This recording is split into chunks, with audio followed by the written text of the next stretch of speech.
Continuing on from the commercial overprints video that I did a week ago, today we're going to take a look at a few war tax stamps that I have.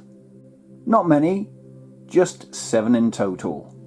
But before we do that, let me give you a bit of their backstory. Okay, imagine it's 1914 and World War I has just started. A war that was only expected to last a few months at the time, but didn't. And by early 1915, it was clear to all involved that the end was nowhere near in sight. The costs of the war were starting to escalate, and extra revenue was needed to pay for it. So what do? You raise taxes. But wars and taxation are unpopular, right? So how would a government raise extra cash to help fund the war effort without borrowing extra money? Well, by fleecing the general public. And this is how war tax stamps were born. If a member of the public wanted to send anything by mail, the new rule was users paid for the standard postal charges, but were also required to buy a war tax stamp of similar value to attach to the parcel or letter they were sending. These were regular stamps that were overprinted in red or black ink with the words war tax, war stamps, or sometimes just the word war. Unbelievably, these war tax stamps were really well received by a patriotic general public.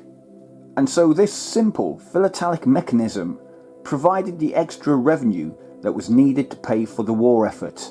This example of a British Guiana cover shows the regular stamp on the left with the added war tax stamp on the right. Canada was the first country to issue these war stamps in 1915 on the 1 and 2 cent denominations. But rather than use overprinted stamps, they changed the original dies of their King George V stamps to read war tax, as seen here. A year later, the design was modified again, and the new inscription read 1TC on 2 cent stamps. So the stamp was still valued at 2 cents, but also carried an extra 1 cent tax for the war effort. Here in the UK, we didn't issue specific war tax stamps, but there were several British colonies that did. And here's a closer look at the ones I have.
This particular method of taxation wasn't repeated for World War II.